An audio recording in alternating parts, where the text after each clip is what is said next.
Coming up next on the WrestleHavoc Podcast, we talk about matches being announced for both All In and SummerSlam, MJF versus Will Ospreay taking place on free television instead of on pay-per-view. Plus, we discuss the current state of Ring of Honor, all this and much more right here on the WrestleHavoc Podcast. You're listening to the WrestleHavoc Podcast on YouTube, where we discuss everything in and outside of the squared circle. We talk all that goes on in the realm of WWE and AEW every week. And now, here's your host, the one that will give you a reality check on pro wrestling, Flamin' Ricky Duraeus. This is the WrestleHavoc Podcast.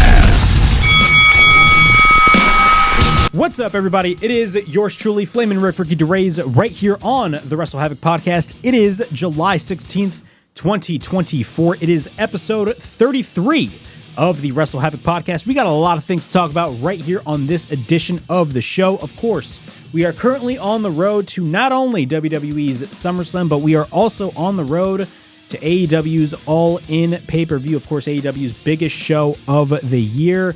And of course, the main event has been officially announced. It will be the American Dragon, Bryan Danielson, wrestling the AEW World Champion Swerve Strickland in the main event. Of course, we're also going to be talking about WWE signing Stephanie Vaquer. Rhea Ripley also made her return to WWE, and she will be officially facing Liv Morgan at the SummerSlam show as well. We're also going to be talking about Ring of Honor and the current state of Ring of Honor, as, of course, former ROH owner Kerry Silken expressed his thoughts on the current state of Ring of Honor and him not liking the way Tony Khan is running Ring of Honor. So we're going to be talking about all of this right here on this edition of the WrestleHavoc Podcast. Of course, before we get on with all this craziness going on in the realm of professional wrestling, please make sure to like and subscribe to the WrestleHavoc channel right here on YouTube, in which we discuss everything in and outside of the squared circle. Make sure to like and subscribe for more content. And as the friggin' referee would say, ring, ring, ring that damn bell for more notifications. Also, follow me on social media on Instagram, TikTok, and Twitter, aka X. Yes, it's still taking a while for me to call it X, but I don't give a damn. I'm still going to call it Twitter. But nonetheless, we're going to kick off this edition of the WrestleHavoc Podcast, and we're going to be talking about All In. Of course, AEW is learning from their mistakes. Yes, they finally learned from their mistakes. Of course, last year when they were building towards All In, it was a little bit too late for AEW to build towards their biggest show of the year, even though they sold roughly over 80,000 seats at Wembley Stadium. They started building towards All In last year with like 3 weeks before until the actual pay-per-view started. AEW finally learned their lesson, and we actually have multiple storylines happening, and they're actual storylines that are really intriguing if you really think about it. AEW immediately started building towards All In immediately after Forbidden Door. So, of course, All In will be taking place August 25th, and of course, there's roughly almost 50,000 seats sold for this show. Of course, it's going to be a little bit less than what it was last year, considering they're going to have a bigger setup for this edition of All In. But we have two matches announced for this show. Of course, we have Mariah May, of course, who beat Willow Nightingale in the finals of the Owen Hart Cup Tournament. Will be facing Toni Storm, which was the presumed match that everybody expected to happen for the AEW Women's World Championship. And of course, we got Swerve Strickland defending his AEW World Championship against the winner of this year's Owen Hart Cup Tournament, that being the American Dragon, Bryan Danielson. He will be facing Swerve Strickland. Of course, Bryan Danielson is in his last full year as a full-time wrestler, and it's pretty much safe to say that I think AEW will officially strap Bryan Danielson with the World Championship. A lot of people are going to be saying it's going to be too little too late, but I certainly disagree. Do I think it's a little bit late for Bryan Danielson to win the world title? Absolutely. But nonetheless, I think this is going to be setting the stage for Bryan Danielson to win the AEW World Championship, and of course, he's going to drop that title all the way till WrestleDream, which is going to be taking place in Tacoma, Washington. But nonetheless, what are my thoughts on these matches so far? When it comes to Bryan Danielson versus Swerve Strickland, I am absolutely intrigued, and I think that is a great main event for a show that is called All In, and a show that's going to be taking place at Wembley Stadium, if you really think about it. The reason why I say that is because, of course, we're talking about Bryan Danielson here. In my opinion, Bryan Danielson is one of the best, not only wrestlers in the last 10 years, but really, if you think about it, one of the best wrestlers of all time. And of course, this is his last full year as a full-time performer. And, he's going to go out with a bang these next few months.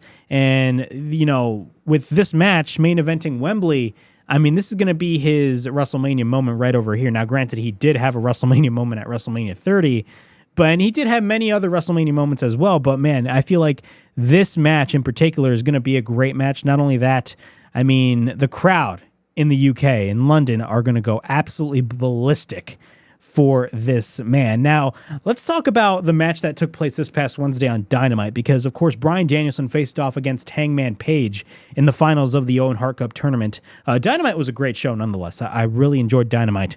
But we had two finals of the Owen Hart Cup Tournament, of course, the men's and the women's.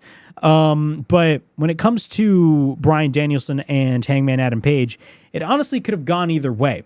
Of course, the more logical way to go about things would have been Hangman Page to beat Bryan Danielson and possibly garner more heat with his new heel character, and then he'll face Swerve Strickland at All In. But at the same time, you also have Bryan Danielson, who is in his last full-time year as a performer, and you haven't gave him a world title yet. And when it comes to Bryan Danielson winning the world title, I would understand if Bryan Danielson didn't want to win the world championship. Very similar situation with CM Punk, because if you think about it, when they were planning, and I believe this is on many reports as well from a couple years ago, back in 2022, when AEW was planning, of course, Hangman Page versus CM Punk at Double or Nothing, CM Punk didn't really want the AEW World Championship, but Tony Khan insisted, and he was like, no, this is good for business. So he strapped CM Punk with the world title, but of course, we all know what happened there. But when it comes to Bryan Danielson came into AEW back in 2021, and he hasn't, won a world title, which to me, in my opinion, I could say it's a crime. But at the same time, you also have to think that, of course, Bryan Danielson didn't want to win the world title, but also, his run in general in AEW has been absolutely fantastic with the amount of matches that Bryan Danielson has had. Not only that, the amount of matches that Bryan Danielson has had this year alone in 2024. One of the matches, of course, we can't talk about matches without talking about Bryan Danielson versus Will Ospreay at Dynasty. That is a match of the year caliber match. And we're going to cap off All In with him possibly winning, if you think about it, the AEW World Championship. Not only that, this is not only a good position for Bryan Danielson, but this is also a great position for Swerve Strickland. Because if you think about it, Swerve Strickland, of course, he's constantly always got these critics telling him that he's a transitional champion. And people are saying the same thing about Damian Priest, but they're finally shutting up about Damian Priest as well. If you really think about it, Damian Priest and Swerve Strickland, both those guys are constantly talked by the critics saying that they are transitional champions. But if you really think about it, the last few matches that Damian Priest has had on the recent PLEs have really shut those people up. And the match that Swerve Strickland had at the recent AEW pay-per-view, that being Forbidden Door against Will Ospreay, shut people up as well. So, this is a great position for Swerve Strickland to be in. Is he going to drop the AEW World Championship? Absolutely. I do think he will, but, it's still going to make Swerve Strickland look strong in the process. And honestly, I think this is going to be, a great match to say the least. Moving on, we got, of course, Mariah May taking on Toni Storm for the AEW Women's World Championship. Mariah May, of course, has been on a tear throughout the AEW Women's Division. She's been the biggest fangirl of Toni Storm, to say the least. And she beat Willow Nightingale this past Wednesday on Dynamite, and she is granted a world title shot against, of course, her idol, Miss Toni Storm.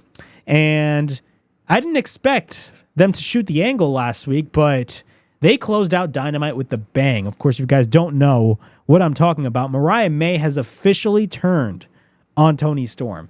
And it was a great angle that took place. The visual of Toni Storm just being laid out by a visceral Mariah May was absolutely insane, and probably one of the best angles to close Dynamite. Think about this.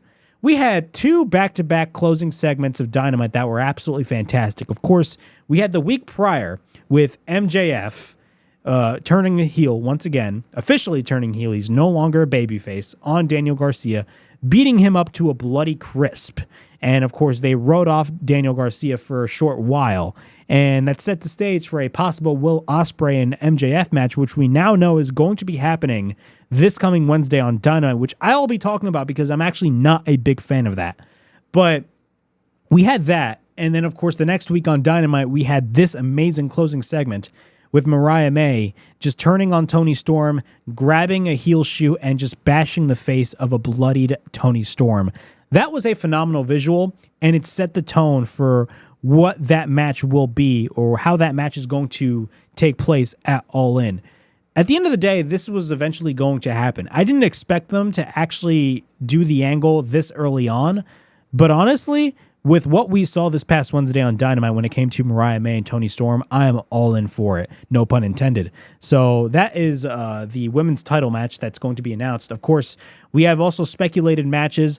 We still do not know if we're actually going to be getting an MJF and Will Ospreay match. We do know they will be wrestling for the International Championship this coming Wednesday on Dynamite, which I'll talk about later on because I think that match should take place at the pay-per-view. But when it comes to that, we also have Daniel Garcia versus MJF, which that could very well easily be the match that takes place at Wembley Stadium as well. When it comes to Will Ospreay, of course, Pac is after the international title, and he's the current international champion. Could we be seeing a situation in which we get Will Ospreay versus Pac? We do not know. We do know we will be getting Britt Baker versus Mercedes Moné. They're building towards the angle. The match is not officially announced, but we do know that match is going to be taking place. But man, All In is looking very good. In my opinion, I'm definitely excited for this show and the angles that are being played out for All In.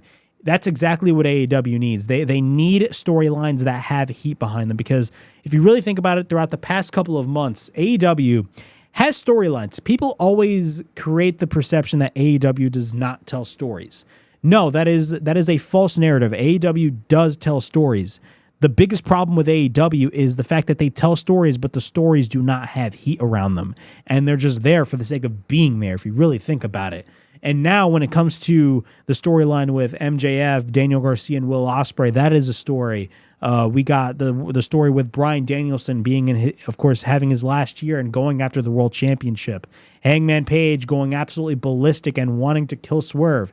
Keep in mind, we're all curious about what's going to happen at All In, but at the same time, we need to realize that there's a pay-per-view 2 weeks after All In, that being All Out at the Now Arena. So they need to also build towards All Out. Are they saving some matches for All Out as well? We're going to have to wait and see. But nonetheless, I genuinely believe, man, this is so far, I mean, there's only 2 matches announced, but from what they're building towards, All In could easily be AEW's best pay-per-view of 2024. And they put out banger shows. I mean, in my opinion, their weakest show, in my opinion, was Double or Nothing. But if you really think about it, I mean, they had Revolution, which was absolutely amazing.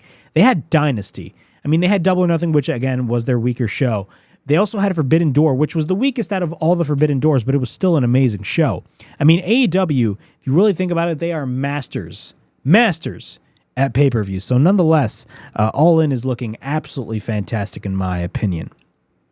But when it comes to AEW, let's talk about MJF versus Will Ospreay. Of course, this is the match that everybody wanted to see. Of course, MJF turned heel 2 weeks ago on Dynamite, and he beat Daniel Garcia to a bloody pulp, which led to, of course, Will Ospreay to come to the aid of Daniel Garcia. And then that led towards this whole match going on right over here this past Wednesday on Dynamite with Will Ospreay cutting a promo on MJF. When it comes to this match, I remember they announced this match for Dynamite the next week, this past Wednesday on Dynamite.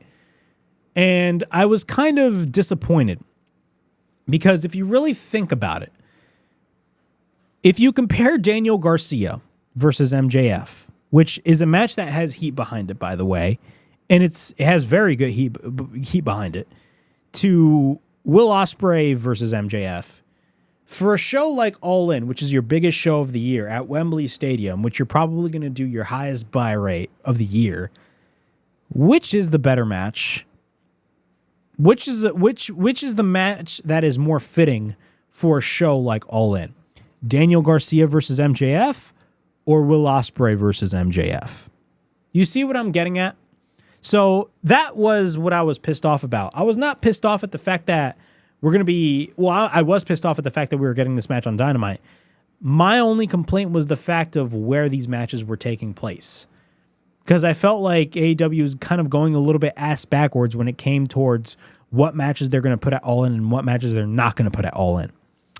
But when it comes to this match, I'm very curious to see what goes down tomorrow night on TBS. Because, I mean, if you really think about it, these are two top guys of AEW. Will Ospreay, if you think about it, everybody says MJF is the quote-unquote face of AEW. And you may say that, but if you really think about it, the way that AEW has been booking Will Ospreay, I mean, Will Ospreay is clearly the guy. 100% with the amount of money that they're paying Will Ospreay. Not only that, I mean, Will Ospreay is one of the best, if not the best in-ring performer in the business today. And Will Ospreay, 100%, is the guy to carry AEW into the future. The storyline is set in stone when it comes to MJF and Will Ospreay. The story revolves around MJF being overshadowed by Will Ospreay. That is the story. But how are they going to play that story out tomorrow night? Especially when you have Daniel Garcia looming. Of course, he's been written off of TV, but when is he going to return? Is he going to cost MJF the match? We do not know. Is there going to be some sort of angle that plays out which leads towards a messed up finish or a DQ finish that ends up leading towards a Will Ospreay versus MJF match? Will Daniel Garcia end up, being involved in this match? We do not know. It's very interesting to say the least because, I mean, there's many different possibilities that this storyline can go at, but man, if you think about it, Will Ospreay versus MJF is a full-fledged feud. It is a full-fledged feud that can literally make AEW dollars if you think about it. It is a great match, and it has a lot of intrigue behind it. In my opinion, I think they're hot-shotting this match on free TV, which you honestly shouldn't do. I think, they still have the pay-per-view format, and I know they're most likely eventually going to drift away from that traditional pay-per-view format and go straight to streaming. But man, when you still have that pay-per-view model, man, you got to really go all out and book these matches on pay-per-view instead of free television. You know what I'm saying? This match is better off for a show like All In instead of a Dynamite. Again, it feels like hot-shotting, but I'm going to give AEW the benefit of the doubt. I may be totally wrong with this, and I said this on the YouTube short that I posted on my channel. Again, I may be totally wrong with this, and I may be spewing some stupidity right now. But again, this match seems like AEW is hot-shotting this match instead of, building up towards that match. And yes, they have been building up towards this match, but I mean, All In is in late August. You have plenty of more time to build towards a match like this, don't you think? But we're going to have to wait and see what AEW does. But nonetheless, I think this is going to be a phenomenal match, probably one of the better Dynamite matches of the year, in my opinion. And I'm very excited to see what AEW does in the future when it comes to this. And I'm very curious to see what happens tomorrow night on Dynamite. Well, we're going to be talking about something different regarding AEW. When it comes to AEW, we're going to be talking about AEW planning a major event in the state of Texas. I'm reading this from Fightful Select. AEW is planning another major show. Fightful Select Sean Ross Sapp learned more about All Elite Wrestling's agreement with the Dallas/Arlington area and spoke to many that know about the details that led towards Ring of Honor and AEW collision, effectively leading towards residency there. As of now, that is not only the event that is headed to that area. That's not the only event that's headed to that area. Fightful spoke to numerous people with knowledge of the situation in the Dallas/Arlington area that AEW is planning to bring a major scale, keep in mind with that wording, a major scale event to the area in 2025. Numerous sources who had knowledge of the situation tease that it could be a stadium show and be on par with AEW's quote-unquote biggest event. Fightful has been told that officials in the area could make an announcement about the show by the end of the year, and if all goes well. Of course, Fightful has recently reached out to some in AEW about the relationship with Dallas. None have confirmed that the event is happening, where, or a possible name of the event. This is very interesting. A lot of people, now this is not official, but a lot of people have been speculating that major event that AEW is planning in the Texas state, in the Dallas area, could possibly be AT&T Stadium. Now, of course, AEW's big show is All In, and that is taking place all the way at the UK at Wembley Stadium. And, of course, this is a common criticism, in my opinion, from AEW, not only from wrestling fans in general, but myself included. A big criticism that I have for AEW is where they plan their shows, where they, have their shows take place. Because if you think about it, and Tony Khan has said this on numerous occasions on at media scrums, on press conference calls, in interviews. He said this numerous times. Tony Khan is the type of guy that loves tradition. So, like, he'll book a show, like, for example, All In has been a staple in Chicago ever since the beginning of AEW. Ever since AEW started, All In has been in Chicago, or All Out, I should say, has been in Chicago. The original All In was in Chicago as well at the Now Arena. At the time, it was the Sears Center. Double or Nothing was at, of course, the MGM Grand this year, and the very first Double or Nothing was at the MGM Grand, and the last couple Double or Nothings from previous years was at the T-Mobile Arena. We had those shows constantly in Vegas every year. We had All Out constantly in Chicago every year. We have Grand Slam every year. And we also have All In. We had All In last year at Wembley Stadium, and we have All In this year at Wembley Stadium. I think one of my biggest criticisms of AEW is them booking the same venue every single year for their major shows. And I understand that it is a tradition that Tony Khan likes, because it was something that WCW used to do back in the day. Of course, if you guys don't remember, in the 90s, WCW had Halloween Havoc at the MGM Grand in Las Vegas for their those major years. They also had, I believe, the last few Starcades was at the MCI Center, it used to be called the MCI Center. I'm not sure what it's called now, but it was at the MCI Center for the last couple of years. That's, in my opinion, you're going to reach burnout with the audience, and it's going to lead towards decreasing ticket sales. And speaking of decreasing ticket sales, I mean, let's not ignore the fact that AEW has had ticket sales problems. They had ticket sale problems not only last year, but the beginning of this year. In my opinion, they're slowly starting to pick up when it comes to the ticket sales, and that is a good thing. They're slowly starting to pick up their ticket sales. But man, if you really think about it, we had weeks where Dynamites were half full. We had weeks of Collision. I mean, you thought Dynamite was bad, but the Collision ticket sales, especially early this year, were absolutely atrocious, like really bad. Like, there were times where AEW could not hide the fact that they were in an almost empty arena when it came to those Collision shows. Now, AEW, when it comes to Collision and Ring of Honor we will actually be talking about later on this show, they will be moving to the Esports Arena in Arlington, Texas, which is a very small venue. It's kind of more of a studio-like atmosphere, especially for a show like AEW. It's going to be, in my opinion, I think it's going to be more towards a studio wrestling type feel, and I'm very curious to see how the production is for that show. But I mean, for them to film Collision and Ring of Honor, I think it's a plus for both of those brands, in my opinion, because again, Ring of Honor, I mean, let's be brutally honest, Ring of Honor cannot sell out any arena. People may think that, but they're delusional. Ring of Honor cannot sell. Ring of Honor is a dead brand, and I will be talking about Ring of Honor later on because there's a story regarding Ring of Honor according to Fightful, as well as the old owner of Ring of Honor, Kerry Silkin, talking about the current treatment of the organization. So we're going to be talking about that later on. But Collision being at Esports Arena for the next, month, up until All In, I think it's great. I think it's great for AEW.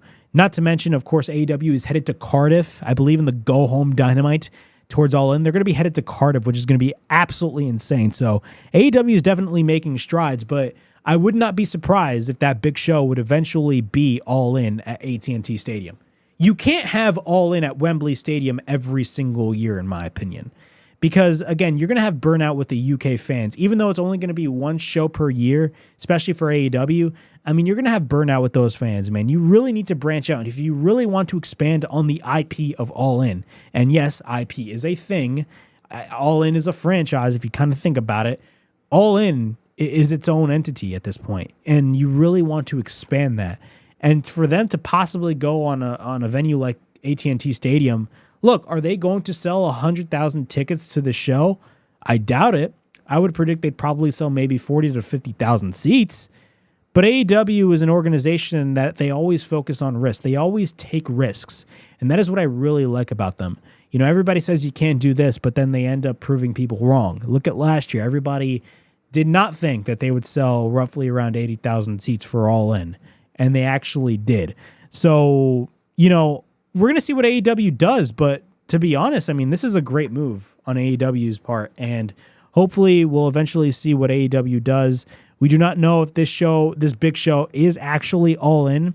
It depends on how this year's show will do. I mean, if you really think about it, immediately after, you know, last year's All In, they announced All In for 2024. So we're going to have to wait and see what happens. But nonetheless, this is a great move for AEW, and especially in the Texas area, because AEW has had great shows in the Texas area. Not only that, the crowds in the Texas area for AEW has been great and tremendous as well. So those are my thoughts on that. Moving on from AEW, we're going to be talking about WWE. Of course, WWE right now is building towards their SummerSlam show, and SummerSlam is looking to be a great show. Of course, it's going to be taking place in Cleveland, Ohio, and there's a lot of announced matches. Not a lot of announced matches, but there has been matches announced for the show for SummerSlam.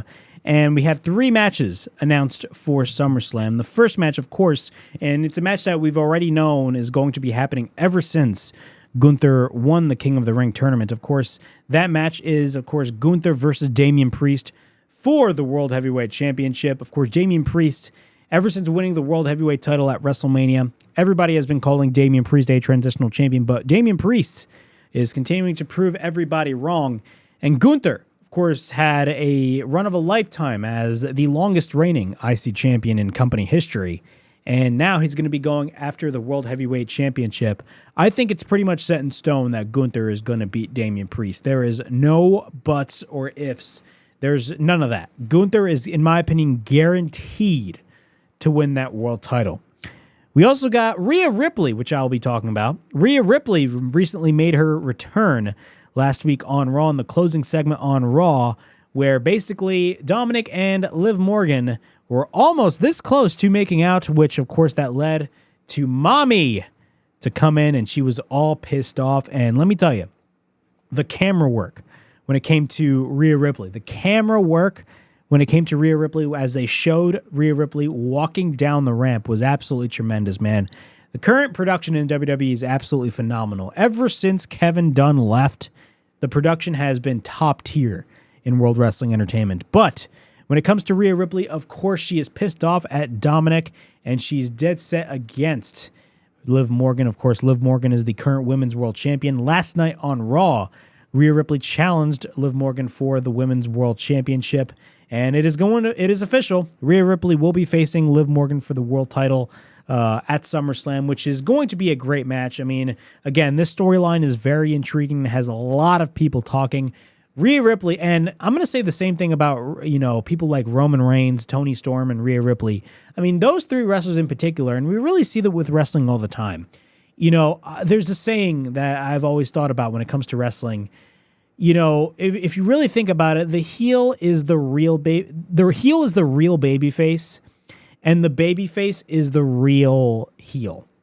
That's kind of a trend in wrestling if you think about it. And Rhea Ripley, you know, after this is going to be a mega, and I mean a mega babyface, just like when eventually Roman Reigns will be making his return to WWE, which I will predict will be at SummerSlam. Of course, WWE started to build towards Cody Rhodes against Solo Sikoa, but the match has not been officially announced yet. We do not know if that match is going to be happening, which I do think it will happen.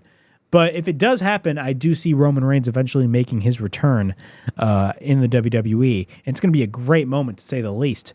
But when it comes to Rhea Ripley, you know, wrestlers like Rhea Ripley, Toni Storm, Roman Reigns, they were heels, and now they're going to be mega baby faces if you really think about it. So honestly, it was a great moment.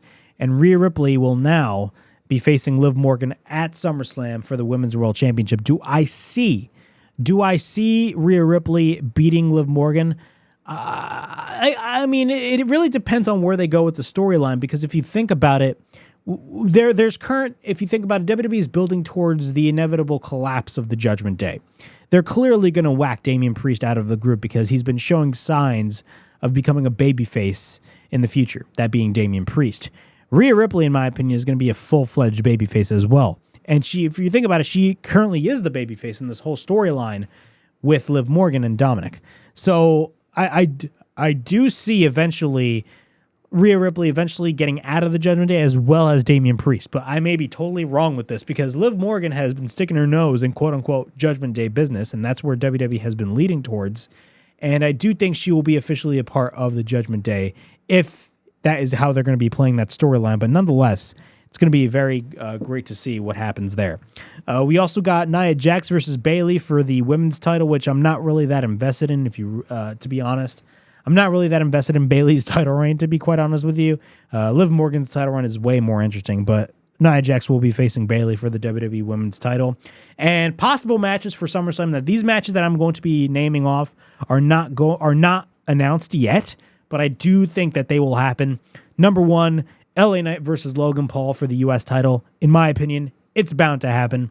LA Knight, of course, is guaranteed to be the next U.S. champion. I mean, LA Knight, he was white hot last year, but I understood why they didn't put the belt on LA Knight, because it would just make no sense for you to put the belt on LA Knight. If Roman Reigns is on a run of a lifetime and you're planning on Cody to dethrone Roman Reigns, it didn't make sense for you to put the belt on LA Knight. So honestly, if you really want to push LA Knight, have him go after the U.S. title. So I do think we will be getting LA Knight versus Logan Paul for the U.S. title at SummerSlam in Cleveland. But also, of course, the main event, as world champion Cody Rhodes will be facing Solo Sikoa.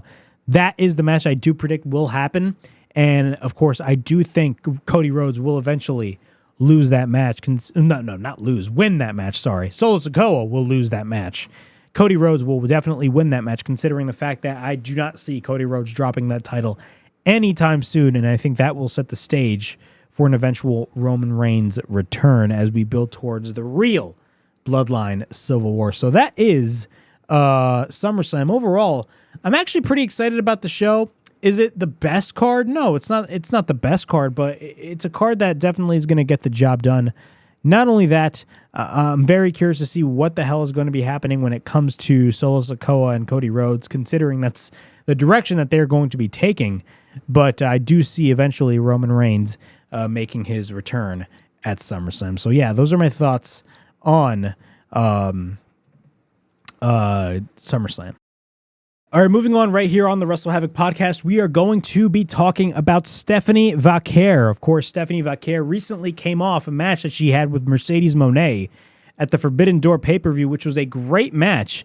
A lot of people were saying that Stephanie Vaquer actually wrestled better than Mercedes Moné in that match, but of course, Mercedes Moné went over in the match, and she's the new TBS champion, but also the New Japan Strong Women's champion. But when it comes to Stephanie Vaquer, WWE clearly took a look at Stephanie Vaquer and immediately went to action mode as they signed Stephanie Vaquer to a contract with World Wrestling Entertainment. We got an update on Stephanie Vaquer, according to Fightful.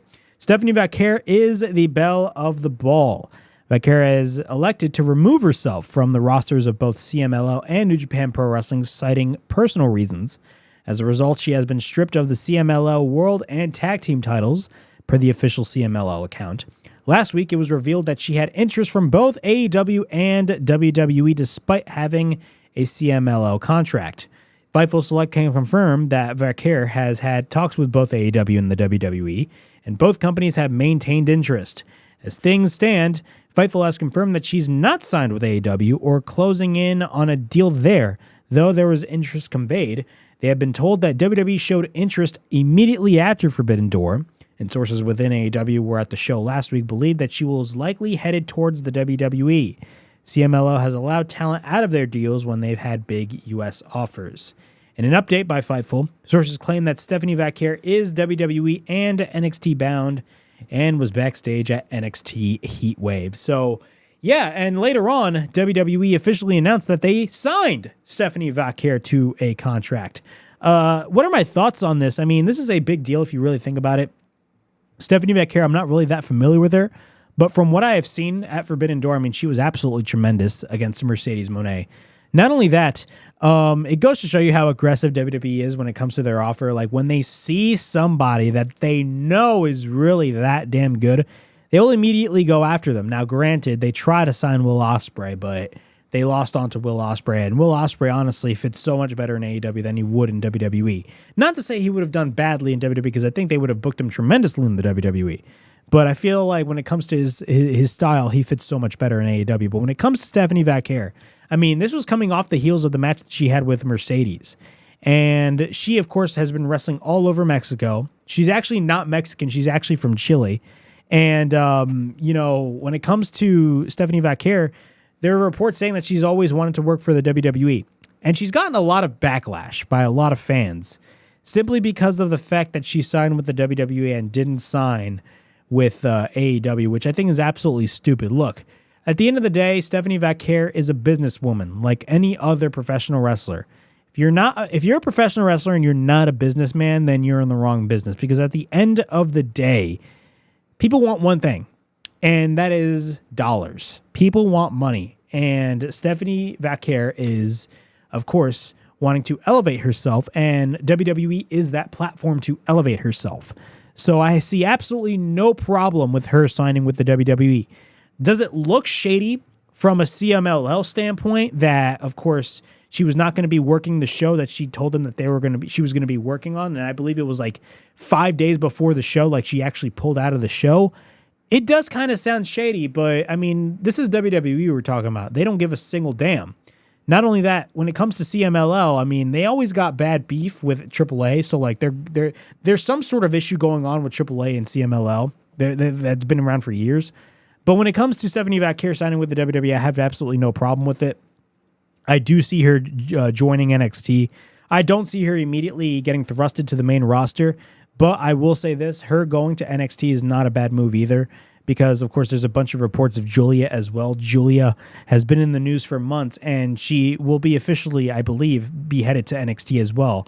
So, I mean, when it comes to Stephanie Vaquer, she's 100% WWE bound. She has already signed a contract with the company, and I think she's going to be doing great things in the WWE. I mean, look, WWE has an eye for talent, and there's been a shift ever since Triple H took over. There has been a shift in the talent that WWE is signing. I mean, of course, when it came to Vince McMahon's regime, he kind of wanted to distance himself from the typical worker outside of the WWE that worked in other promotions, and of course, they started the NIL program. But I mean, let's be honest, the NIL program can be a good, source to find new talent, but at the same time, it's better to find talent outside of the WWE that's wrestling all over the world, because they're already familiar with the sport of pro wrestling.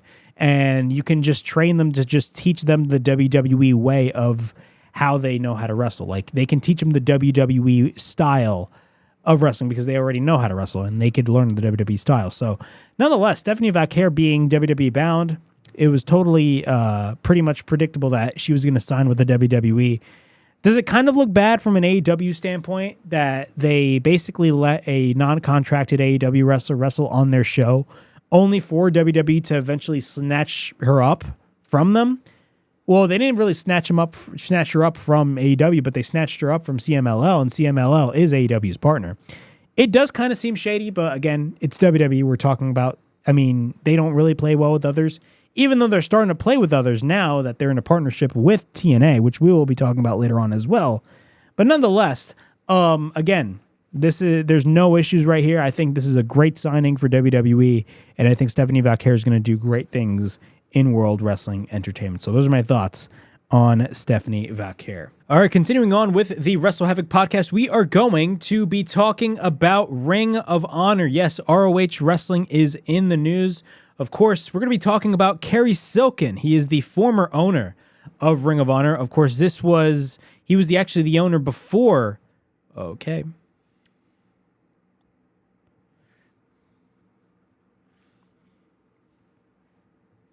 Continuing on with the WrestleHavoc podcast, we are going to be talking about Ring of Honor. Of course, Ring of Honor is owned currently by AEW, and honestly, if you really think about it, there's no direction when it comes to Ring of Honor. Well, someone actually agrees with me, and he agrees with a lot of other people as well with their perception and their opinions on Ring of Honor, that being one Kerry Silken. Of course, Kerry Silken is the former owner of Ring of Honor, and he had a lot of things to say when it came to the direction of Ring of Honor, and It clearly shows that he does not like the way Ring of Honor is currently being ran by Tony Khan. In a quote in a podcast by Kerry Silken, he stated, and I quote, "Ring of Honor, there was some good pro wrestling going on in that segment of it, but right now, Ring of Honor, it's like no one cares at all. I don't care how much money Tony Khan has, it's not being treated very well." What are my thoughts on Kerry Silken stating that Tony Khan is not treating Ring of Honor fairly well? And I'm going to be brutally honest. I'm going to have to be in agreement with him. Let's be honest with ourselves. Have you been excited about anything Ring of Honor related? Because I'm going to give you my answer if somebody asks me that question. No. Ring of Honor, at this stage, is just another AEW show. And it's another AEW show that does not matter. That's it. If you look at Ring of Honor as a whole, Ring of Honor, if you think about it, is a dead brand. If you think about it, Ring of Honor, in my eyes, from what I see, is just there for the sake of being there. There's no value in Ring of Honor, and there's no direction in Ring of Honor. The hardcores may say otherwise. They may say, oh, Tony Khan saved Ring of Honor. And yes, from that point of view, yeah, you do have a point. He's still running Ring of Honor, which honestly, look, that is a great thing if you think about it. He's still keeping jobs alive for plenty of wrestlers. He's still keeping jobs alive for plenty of wrestlers. Yes, I agree with that. But let's be brutally honest with ourselves. Ring of Honor is just another AEW show. What makes AEW different from Ring of Honor? Or what makes Ring of Honor different from AEW? Because the whole purpose of Ring of Honor was what? To give you great professional wrestling. That was the message of Ring of Honor back in the 2000s. Great professional wrestling. Giving you the best wrestling you have ever seen. Don't believe me? Watch a bunch of old ROH matches from the 2000s, including CM Punk, Bryan Danielson. The list goes on. The list goes on. That's basically the message of AEW right now. AEW calls himself "We're the best wrestle." That's their slogan right now, which is a badass slogan. But is Ring of Honor that same product? You get what I'm saying? What makes ROH different from AEW? Another issue that I see with Ring of Honor currently being run by AEW is the lack of exclusivity. I talk about this all the time. When it comes to WWE, there is a lack of exclusivity when it comes to Raw and SmackDown. Now, granted, they've improved that a little bit, but over time, there'd be guys from Raw going to SmackDown and vice versa. Same thing happens with Ring of Honor. You see a bunch of Ring of Honor overlap. Recently, the Bang Bang Gang, a.k.a. Bullet Club Gold, the Bang Bang Gang were the ROH Trios champions. The Acclaimed at one point were the Trios champions from Ring of Honor, or the six-man tag team champions, whatever you want to call them. But the Bang Bang Gang were the ROH six-man tag team champions. Sorry. At this point, I'm getting the Trios titles confused. It makes no sense. But they held the ROH six-man tag team titles for what reason? I have no idea. Adam Cole and MJF, instead of holding the AEW World Tag Team titles, they held the ROH World Tag Team titles. Mark Briscoe, who is the current Ring of Honor World Champion, is making more appearances in my eyes in AEW than Ring of Honor, if you think about it. Yeah. The world champion from Ring of Honor is constantly on AEW TV. Also, another question. Where is Ring of Honor being aired? Oh yeah, I know the answer to that. Ring of Honor is being aired on a streaming service that nobody buys. Yes, a streaming service that nobody buys. Honor Club. I'm talking about Honor Club. AEW asks you to pay $10 a month for Honor Club. What do you get with Honor Club? You get the whole tape library from Ring of Honor, which is great if you want to watch old ROH matches. And you get new Ring of Honor content when it comes to their pay-per-views and, of course, the weekly show. But when it comes to the weekly show, what is the purpose of the weekly ROH show? Because all I see on that show, from what I analyzed, were just matches that just are there. It's basically AEW Dark, if you really think about it. It's not really Ring of Honor. What is Ring of Honor at this point? What is the identity of Ring of Honor? What makes Ring of Honor different? What, is somebody going to say, oh, the Code of Honor? Okay, and that's just some little gimmick if you really think about it. But what makes Ring of Honor different than AEW? What makes AEW different than Ring of Honor? Ring of Honor in the 2000s was where the best wrestle. That's the slogan for AEW right now. Both Ring of Honor and AEW, if you think about it, don't have any much of a difference. And that's the problem that lies with the Ring of Honor. There's no identity, there's no direction, and there's no value. There's a lack of exclusivity. You want to know why nobody cares about going to the Ring of Honor pay-per-views? It's because there's no demand for Ring of Honor. There just isn't no demand for Ring of Honor whatsoever. And that is the biggest problem. Why is Tony Khan still running Ring of Honor? I understand he's a big Ring of Honor fan, and I respect that. Look, Tony Khan could waste all the money in the world, he'll still be rich. He is that rich. People don't realize that. People think he's just throwing money like it's water. But people don't realize he can't spend that money because he is extremely, extremely, extremely wealthy. He is a billionaire himself. His whole family are billionaires. But Tony himself, he is a billionaire himself as well. He can literally do whatever he wants with Ring of Honor. He can. But Kerry Silken is spot on. He says, I don't care how much Tony Khan has when it comes to money. It's not being treated very well. And yes, I'm going to have to agree with that. Ring of Honor is a dead brand. There's no value when it comes to Ring of Honor. Why is Ring of Honor a thing? I understand Tony Khan buying Ring of Honor. If anything, I was for that, and I'm still for that. Tony Khan buying Ring of Honor was the right move. Simply because of the tape library. The tape library for Ring of Honor is extremely valuable because it showcased a lot of the top guys in AEW, but not only that, it also showcased a lot of the top guys in the WWE. It showcased guys like CM Punk, Bryan Danielson, Seth Rollins, who before was named Tyler Black. That was the name he went under in the Indies. You know what I'm saying? Ring of Honor at this point, there's just nothing there when it comes to Ring of Honor. Nothing there. No direction, no long-term vision for Ring of Honor, in my opinion. And honestly, when it comes to the future of Ring of Honor, I assume AEW is going to still run it the exact same way, but we actually did get an update by Fightful regarding the state of Ring of Honor. According to Fightful, it says in recent weeks, Fightful Select has inquired about the future of Ring of Honor, whether it be generally or as it relates to AEW's upcoming media rights deal. At least in the short term, Fightful has been told that Ring of Honor is likely to have more care given to it. The upcoming Arlington tapings were pointed to on what could be a turning point as the brand is getting dedicated taping shows. What one source told Fightful is that this should lead to at least one more consistent creative in that sense, as numerous shows will be filmed across one day, as opposed to the show being filmed weekly before or after Dynamite or Collision, which that is also the problem. When Ring of Honor started its weekly show on Honor Club, it was actually taped at Universal Studios. It had its own unique look and everything. Now it's just taped before or after Dynamite, and nobody cares. If you go to an AEW event, you know, when Rampage first started, everybody stayed for Rampage. Now, if you go to an AEW show, everybody leaves as soon as Rampage starts.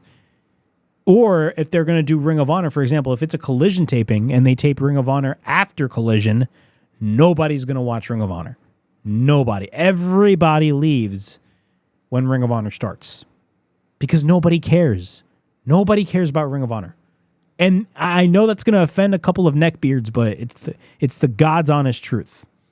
So continuing on with the Fightful report, another note and point that was given to was MXM, which is basically the Maximum Male Models, Mansoor and Massey, if you guys don't remember from WWE. They actually recently got signed to AEW contracts, and they're going to be wrestling under the Ring of Honor brand. They are signed specifically for the ROH brand as of right now. Fightful did ask if champions would be featured more on ROH TV, whether or not it be matches or appearances, and it was indicated that it looks like the way that's going to be for upcoming tapings. A reminder, Fightful has a live post-ROH podcast every Thursday night featuring Kate and SP3. Okay. But what are my thoughts on this? Look, at least they're making some strides to fix the quote-unquote problem with Ring of Honor. I mean, they're giving its own unique, setting with the Arlington tapings, which I totally understand because they're doing that with Collision as well, which I think will be unique for Collision and Ring of Honor as well. But again, where is the long-term longevity for Ring of Honor? What is the goal exactly when it comes to the Ring of Honor brand? Developing new talent? That should be the goal for Ring of Honor. Ring of Honor, if you really think about it, should be AEW's developmental brand. It really should be. You know, I remember talking about this a couple years ago when AEW bought Ring of Honor. Ring of Honor was the number one independent wrestling promotion in the country. The number one independent wrestling promotion in the country. When NXT started to become black and gold, right? When Triple H started to take over NXT and he was really, you know, gaining a lot of momentum when it came to NXT. What was NXT's goal back in the mid-2010s? Basically, raid Ring of Honor. NXT Black and Gold, when Triple H was running it, was basically Ring of Honor on a WWE budget. Now, Tony Khan has bought Ring of Honor. And what is he doing with Ring of Honor? NXT during that same period of time became NXT 2.0. It would have been the perfect opportunity to really market Ring of Honor into something different, something NXT Black and Gold would have been, if you really think about it. Because what NXT Black and Gold was, that was what Ring of Honor was before NXT came onto the scene. They could have done that with Ring of Honor. But instead, it just became another AEW show. And now we see, right now, NXT is starting to gain more momentum with the recent partnership with TNA. TNA is actually gaining more momentum, which is actually surprising because earlier this year, they squandered that momentum the moment they fired Scott D'Amore. But they got that momentum right back with the partnership with NXT. More people are talking about NXT and TNA combined than people are talking about Ring of Honor. Imagine that. Nobody gives a shit about Ring of Honor. The only thing that is valuable when it comes to Ring of Honor, the only thing that has value of any value whatsoever is the tape library. And that is it. Nothing else. That's all I got to say on Ring of Honor. Ring of Honor, there's no point of Ring of Honor. There needs to be a long-term vision, and currently, Ring of Honor does not have that long-term vision that it needs. And unfortunately, it's going to suffer without that vision. Finally, in our final story, we are going to be talking about the Motor City Machine Guns, one of the most decorated tag teams in professional wrestling. Let me actually fix that photo right over there. I don't understand why it was just showing Alex Shelley, but clearly my OBS has been acting up, or maybe that's just a me problem, but that's besides the point. We're going to be talking about the Motor City Machine Guns in our final topic. Of course, the Motor City Machine Guns have been the talk of the tag team wrestling scene, considering they're finishing up with the independents, and they're currently free agents. We do not know where they're going to be landing, whether or not it is going to be with WWE or AEW. Now, in a report, of course, when it comes to the Motor City Machine Guns, we still do not know where they will land. Fightful Select stated that the Motor City Machine Guns have indeed been in discussions with major companies, but could not comment on whether or not the team have signed deals anywhere or not. Of course, in a quote by Dave Meltzer of the Wrestling Observer, he stated, and I quote, "Well, they're going somewhere. They're going to WWE or AEW probably pretty soon. That was supposed to be their last match in Portland, where they had a singles match. I believe, yeah, they did wrestle each other, that being Chris Sabin and Alex Shelley against each other. But they're booked for a show in August against Evil Uno and Stu Grayson, so that wasn't their last indie show. But presumably, they're going somewhere soon." What are my thoughts on this? We still do not know where the Motor City Machine Guns are going to be headed. It's still up in the air. A lot of people are going near the WWE train right now. I mean, of course, DIY are the current tag team champions. I mean, imagine a DIY versus MCMG match. I mean, I'd be down with that. But honestly, me personally, I'm still leaning towards AEW. Why do I say AEW? And it's kind of in a way the same thing I said about Will Ospreay. I mean, the Motor City Machine Guns, if you really think about it, I feel like they fit better on with AEW. Is the tag team division in AEW the best it's ever been? No, it's not. If anything, it's not in the best state right now. But if you really want to bolster that tag team division, The Motor City Machine Guns are the perfect tag team for that. Not only that, the Young Bucks, in my eyes, I like the work that the Young Bucks are doing. And if you really want to include the Young Bucks in a feud that has story behind it and has history behind it, I mean, the Motor City Machine Guns versus the Young Bucks is a great feud if you really think about it. They feuded in TNA and had tremendous matches back in the day in TNA.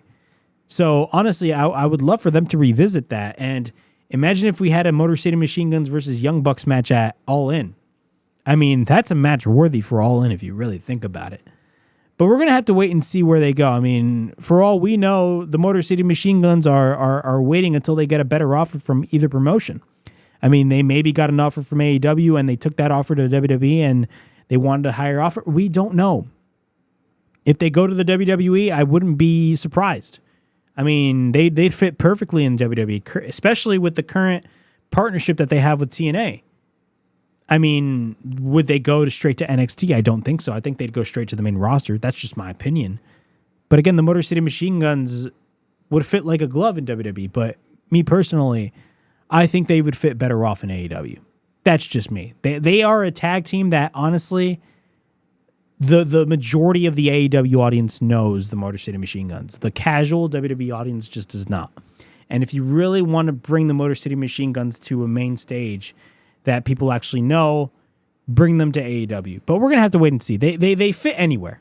They honestly would fit anywhere, but I wouldn't be surprised if the Motor City Machine Guns end up in AEW or the WWE, honestly. Both of them, both options are great options for them, but it all depends on where the money goes. We're going to have to wait and see what happens, but in my opinion, the Motor City Machine Guns are headed to AEW. All right, and that concludes the WrestleHavoc podcast from January 16th, 2024. We definitely talked about a lot of things right here on the show. Please like, subscribe, comment down below, push that bell for notifications. I'm on the lookout for more videos right here on the WrestleHavoc channel in which we discuss everything in and outside of the squared circle. Make sure to like and subscribe for more content. And as the friggin' referee would say, ring that damn bell for more notifications. And as always, it is yours truly, Flamin' Ricky Derez, signing out. I'll see you guys all later.